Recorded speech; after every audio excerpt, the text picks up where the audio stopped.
Hello, I'm Suzanne Smith. With the recent 500th anniversary of the arrival of Juan Ponce de Leon in Florida, there's been a lot of focus on the history of the state. Well, this year's gold medalist for Florida nonfiction focuses on those 5 centuries, but with a perspective that is often overlooked, that of an ongoing Hispanic influence.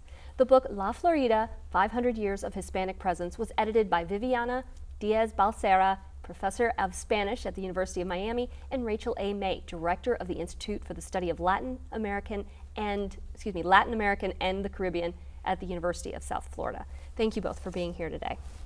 Most people think they know about Ponce de Leon's arrival here in Florida and that's the Spanish influence, but it's much bigger than that. Can you tell us a little bit about that?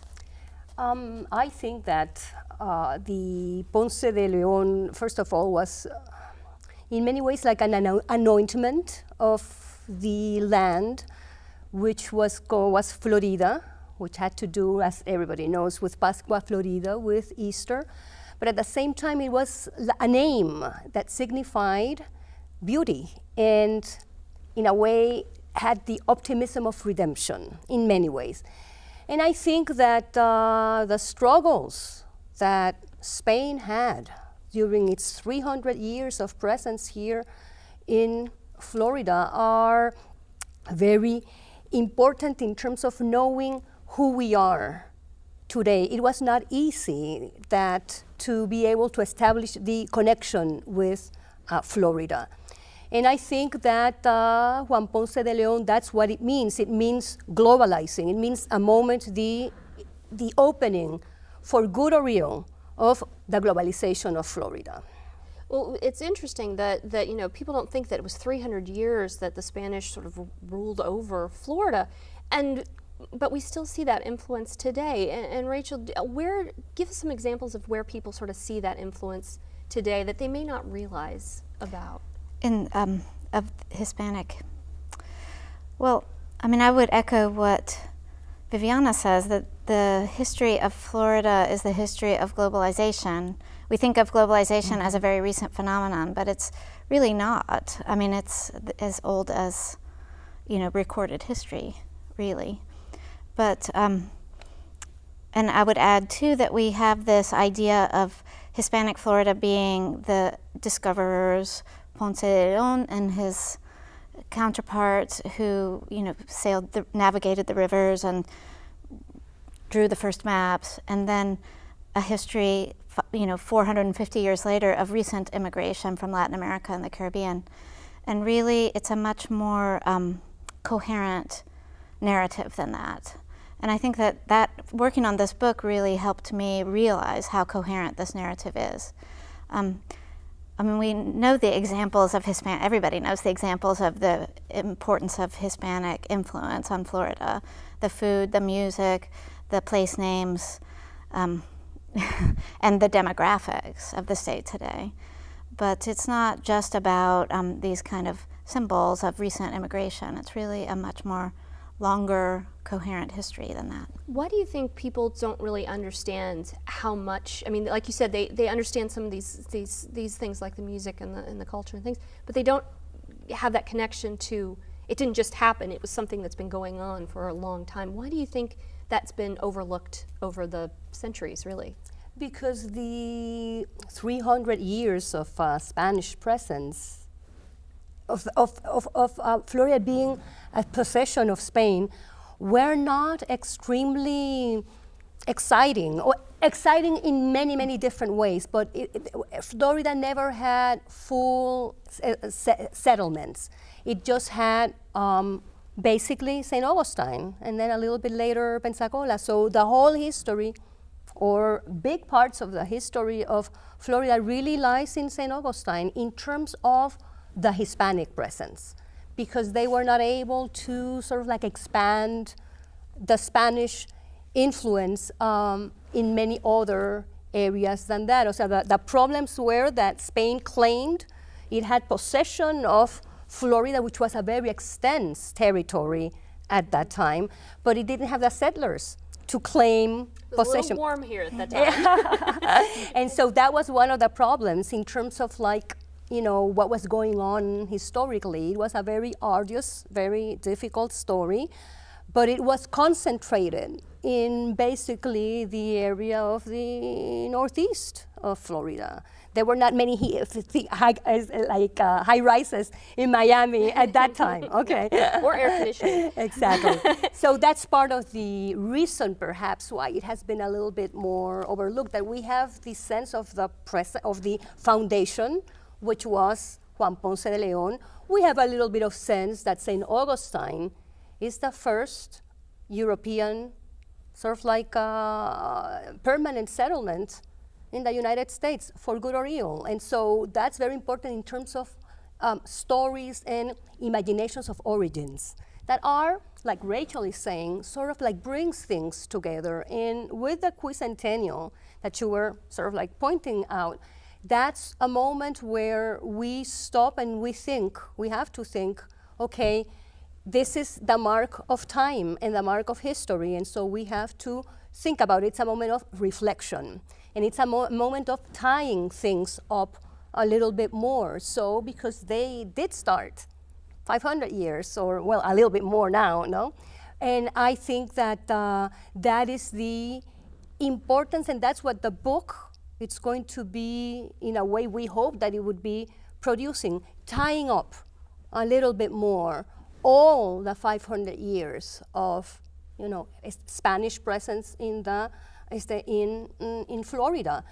And I think that we hope that that's what the book is going to be accomplishing, like showing threads that you didn't know that they were so connected before, and now all of a sudden, boom, yes, it makes so much sense. Now, did the origination of this topic for a book come because of the 500th anniversary, or did it start in another way? Well, in 2009, 2010, the Florida Humanities Council had a call for grant proposals for conferences to commemorate the quincentenary. And both Viviana and I received these grants and had conferences in 2012. As part of our grant at USF, we proposed a book volume based on the conference. And then later, after the conference, we realized that there was a lot of overlap in terms of the expertise, and the articles that were written were the other conference was at Flagler, but many of the people had presented their work at all three conferences, and certainly at the two that we did.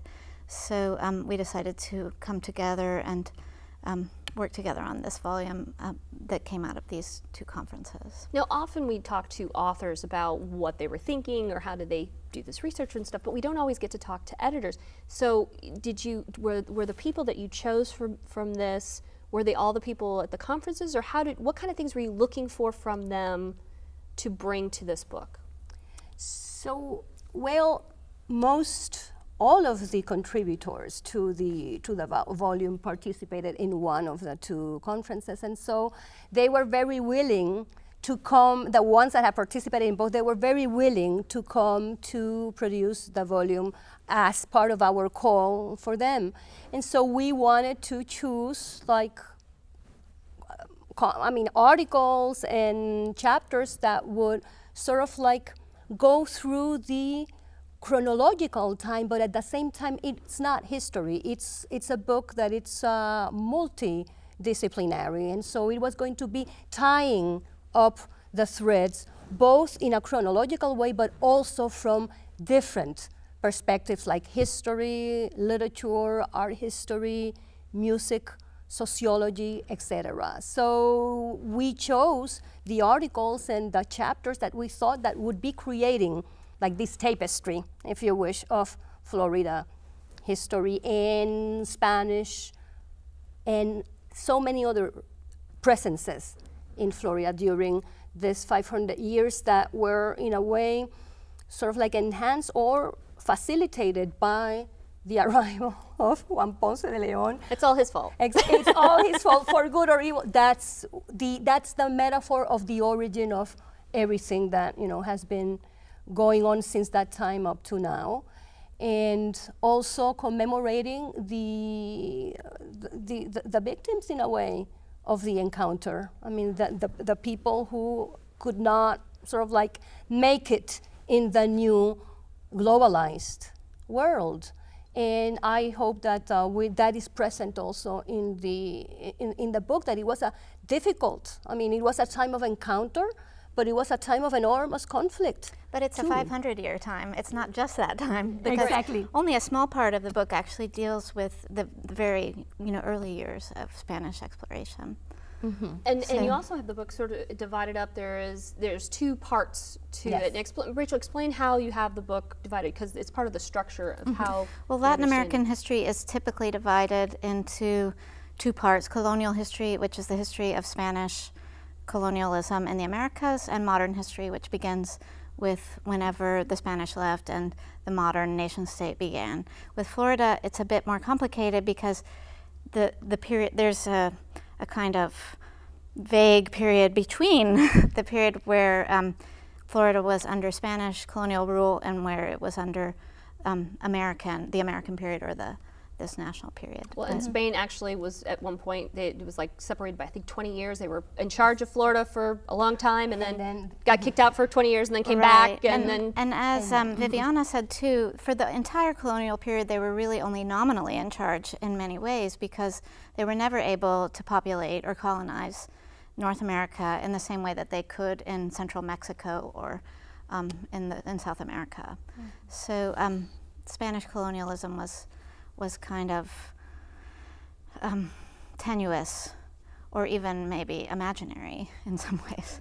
Yeah. And then we do have a chapter in that, closing the first part, which deals with how finally Spain had to cede Florida to the newborn nation of the United States. So, and then it goes into the whole politics, the whole problems of the Latin American independences that were bearing on Spain. And so all these processes, all what was going on when finally Spain just could not keep holding on to Florida. Now, do you have a favorite part of this book that sort of just resonates to you, to each of you? Do you have your own favorites? Well, I do have, all of them are my favorites, okay? But I do have a special relation with one of the chapters, which speaks about one perhaps of the most important histories on Hernando de Soto's expedition to La Florida. And that was written by the great Inca Mestizo Garcilaso de la Vega, who was a Peruvian who was born in Cusco, and he wrote the book when he was in Spain, okay? And so there is a chapter in the book that reads about this history written by a Peruvian mestizo from Peru. And so that gives you the sense of the expansion of what the Spanish globalizing moment was like. Rachel, do you have a favorite part? Well, I love them all as well, but I'm particularly fond of the first chapter and the second part by Karen Racine, which is about the Amelia Island controversy. And I like it because it's just, it's funny, it's dramatic. There was a Scottish filibuster named Gregor MacGregor, I'm not kidding you, who took control of Amelia Island in the late 18 teens and held it for 6 months. And called it the Republic of Florida, this island, and had in his mind the idea of creating this new liberal, democratic, sort of utopian country. He called it a country, and it was, it lasted 6 months, but that was longer than some other experiments lasted in Florida. And I love the story. I've never heard it before. And it's just an amazing, you can't believe that this is really true, that this Gregor MacGregor came to Amelia Island to start his own country. And I'm also particularly fond of the the essay by Darian Davis about Cuban and Puerto Rican migration to Miami before the Cuban Revolution, and the influence of early Cuban immigrants on popular culture in South Florida. And that's a lovely piece because he really explores how culture was kind of placed on top of the Jim Crow laws of the era. Many of the performers and entertainers and immigrants who came from Cuba to South Florida in the early to mid 20th century were Afro-Cubans. And that was an era in which racism and race laws were really heinous in the United States, but also getting worse, and worse than in Cuba. So, but these people, many of whom were famous, they were celebrities, had to kind of manage, the politics of the pre-civil rights era in the United States and the U.S. South, and also their own kind of international fame. And it's a very optimistic piece, and it also really belies this myth that Latin Americans came, or Cubans in particular, came to Florida after 1959, because there was a large immigration of Cubans between the end of World War II and 1959, and many people don't know about that. What do you hope people take away from this book after reading it? Well, I hope that they take a little bit what you were saying that you received when you were reading the book, that it gave you a sense of that there is a history, that there are common threads that sort of like are coming together, and that keep joining us together, and that this book is talking about the origin and how we are in that process now. Okay, Rachel? Well, I think it's a great Florida studies volume. I mean, a lot of edited volumes are kind of hard to read if you have 12 college professors each writing about their own little area of expertise. And I'm proud of this book because it reads really well. I don't think you have to be an academic to enjoy this book. And it also reads better than most edited volumes. You can read it from beginning to end. You can obviously, skip around like you can in any kind of edited volume, but it reads well as a coherent book. And I think that, if Floridians read this, I would hope that they come, any kind of, not just Hispanic Floridians, but they would understand a little bit more about our state and what it means to be a Floridian. But I also think that anybody who's interested in, Latin Americans in the United States, you can get a much broader understanding of that phenomenon from this book. So I hope that lots of people will read it. Thank you both for being here today. Thank you for having us. The Florida Book Awards are presented annually to recognize, honor, and celebrate the best Florida literature. The program is coordinated by the Florida State University Libraries and co-sponsored by these groups that promote books by and for all Floridians.